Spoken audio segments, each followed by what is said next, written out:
HSBC China PMI came in at 50.8 in November. This was the second highest reading in 8 months. However, the renewed contraction of employment and the slower pace of restocking activities call for a continuation of accommodative policy, according to some. So what does this all mean for China moving forward? Joining me down the line to share his insights is Xingdong Chen. Xingdong, PMI figures might have come in better than expected, but a recent mixed bag of data has caused some analysts to suggest that China's economic rebound has peaked. What are your thoughts? I think basically you can say that for short term. PMI for HSBC PMI is a 50.8. It's 0.1 percentage point lower than last month, at 50.9. Official PMI is a CLFP is a 51.4. Keep the same level as in October, 51.4. So from this point of view, you can see clearly PMI does not make a further move, stay more or less the same level.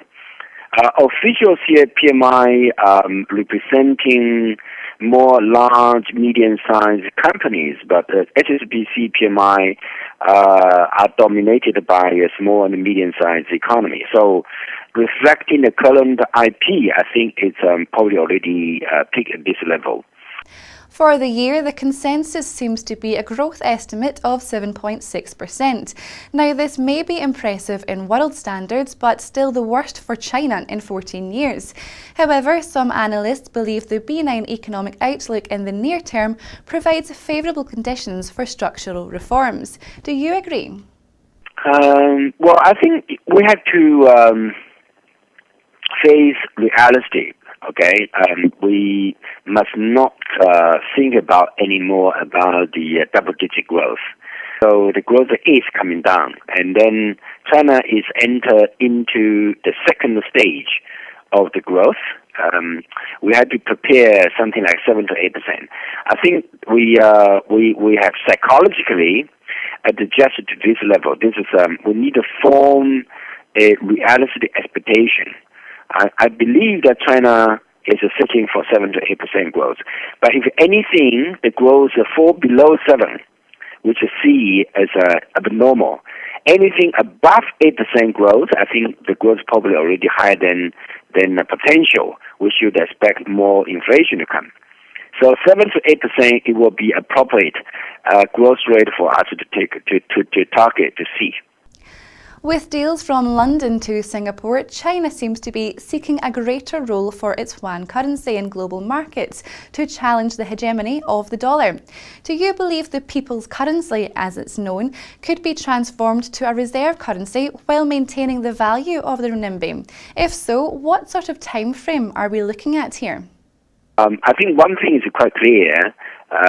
According to Chinese decision for the new round of reform, China is going to be speeding up renminbi full convertible, even including the capital account.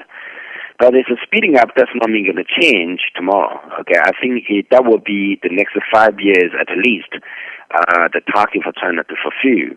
So it will be a continuous transition period from now until then. Now, from that point of view, I think that China would like it to keep renminbi relatively stable. I think internationally, it's still believed renminbi is somehow undervalued, but it won't be a big one. Maximum, I think most people believe it's going to be something around 10% undervalued. So at the moment, China renminbi is a trade under appreciation pressure. Early trading is still suggesting that market players are unable to rally on even good news in regards to data releases. Now, this may be in part due to the ongoing taper talk in the US. So with that in mind, what is your outlook for the US dollar against the renminbi over the next 6 months? Currently, if renminbi today's level, taking CNH and CNY, is a 6.1, more or less a 6.1 renminbi to a dollar. Which is somehow like a 6% appreciation compared to the same period last year. Now this year, apparently, under a lot of pressure for appreciation. Now the only the uncertainty is a QE tapering in the U.S. That could cause capital outflow and then put the pressure on the renminbi to devalue it. Otherwise, given China's economic growth perspective for next year, still more than 7%, even the U.S. is going to be improved, Euro is going to improve, but we're going to be very mild. So I think renminbi in general will have a very little pressure for depreciating, but instead the appreciating is still there. I think the government may not necessarily like it this year to do much more appreciation. So I think this stable Tier 2 appreciation will be very likely for the next couple of years to go. In terms of international use of renminbi for international trade, for international investment, I think that will probably inevitable trend.